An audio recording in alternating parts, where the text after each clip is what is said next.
Hello, മഴക്കാലമല്ലേ, അപ്പോൾ മീനൊന്നും അങ്ങനെയൊന്നും കിട്ടില്ല. പണ്ട് തീരെ കിട്ടില്ല. അപ്പോഴെല്ലാപ്പോഴും ഉണക്ക് സൂക്ഷിച്ചു വെക്കും എല്ലാ വീടുകളിലും. ഇപ്പോൾ ഉണക്കച്ചെമ്മീൻ, ഉണക്കമുള്ളൻ. അപ്പോൾ ഉണക്കച്ചെമ്മീൻ ഇങ്ങനെ വറുക്കുന്നതാണ് ഇന്ന് കാണിക്കുന്നത്. അതായത് ഒരു മീഡിയം ഫ്ലെയിമിൽ നമ്മളത് ഒരുപാട് പാത്രത്തിലിടരുത്. ഒരു നന്നായി എല്ലാ ഭാഗവും ചൂട് കിട്ടത്തക്ക വിധത്തിലുള്ള അളവ് മാത്രം ഇട്ടിട്ട് അത് മീഡിയം ഫ്ലെയിമിൽ ഒരുവിധം നന്നായി മൊരിഞ്ഞ് വരുന്നില്ല. അതായത് അതിൻ്റെ തലയും വാലുമൊക്കെയാണ് നമ്മൾ പൊട്ടുന്ന പോലെ ആകുന്നത് വരെ വറുത്തെടുക്കണം.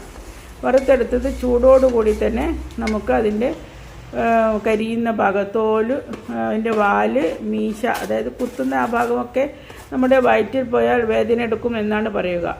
ഇത് കണ്ടോ, ഇതിൻ്റെ തലഭാഗമൊക്കെ നന്നായി മൊരിഞ്ഞിട്ടുണ്ടാവും നമ്മളിങ്ങനെ വറുത്തെടുത്താൽ. അത് എന്നിട്ട് ഒരു ചിരട്ട നല്ലതാണ്. ചിരട്ടയോടെയൊക്കെ നമുക്ക് നല്ല ശക്തി കൊടുക്കാം. അപ്പോൾ ഇതെല്ലാ ഭാഗവും നന്നായിട്ടിങ്ങനെ അമർത്തി അതിൻ്റെ തലയും വാലും ഒക്കെ ഞെരിഞ്ഞ് അതൊക്കെ പൊടിഞ്ഞ് വരും. അപ്പോൾ നമുക്ക് പിന്നീടത് മുറത്തിലിട്ട് പാറ്റിയെടുത്താൽ നല്ല വൃത്തിയായിട്ട് അതിൻ്റെ പരിപ്പ് മാത്രം കിട്ടും. ഇപ്പോൾ സൂപ്പർ മാർക്കറ്റിലൊക്കെ പരിപ്പ് തന്നെയാണ് കിട്ടുന്നത്.